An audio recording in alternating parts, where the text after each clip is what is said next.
Hello friends, welcome to SMB Hunar. SMB હુનરમાં આજે આપણે 3 ટાઈપ્સના ચોકલેટ જોશું જે આપણે ચોકલેટ મેકિંગમાં યુઝ કરશું. ઓકે, આપણી આ છે ડાર્ક ચોકલેટ.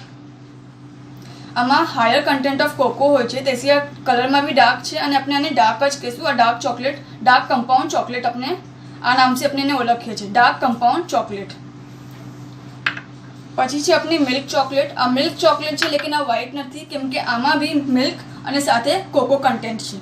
ઓકે, સો એમ કન્ફ્યુઝન ના થઈ જાય કે મિલ્ક ચોકલેટ છે એટલે વ્હાઇટ ચોકલેટ છે. નહીં, મિલ્ક ચોકલેટમાં કોકો કન્ટેન્ટ છે, એના હિસાબથી આ બ્રાઉન કલરની છે, મિલ્ક અને પ્લસ કોકો કન્ટેન્ટ. અને જે આપણી વ્હાઇટ ચોકલેટ છે એ મિલ્ક છે, મિલ્ક પાવડરની, સો એ વ્હાઇટ ચોકલેટ છે. ઓકે, અને હજી એક ટાઈપની આવે છે રિયલ ચોકલેટ, લેકિન આપણે એને યુઝ નહીં કરી શકતા ઇન્ડિયામાં કેમ કે એને આપણાને એસીના અંદર જ બનાવવું પડે અને એ ઘણા જલ્દી મેલ્ટ થઈ જાય છે. તો એને આપણા વાસ્તે પોસિબલ નથી કે આપણે એને યુઝ કરી શકીએ. તો આપણે જે ચોકલેટ્સ બનાવશું એ સગલી આપણે ચોકલેટ્સ કમ્પાઉન્ડ ચોકલેટ્સથી બનાવશું. Okay, dark chocolate, white chocolate અને મિલ્ક ચોકલેટ. મિલ્ક ચોકલેટ અને વ્હાઇટ ચોકલેટમાં કન્ફ્યુઝન થઈ શકે છે કલરના હિસાબથી. Okay, but white chocolate is white અને મિલ્ક ચોકલેટ છે એ બ્રાઉન કલરની છે. શુક્રન.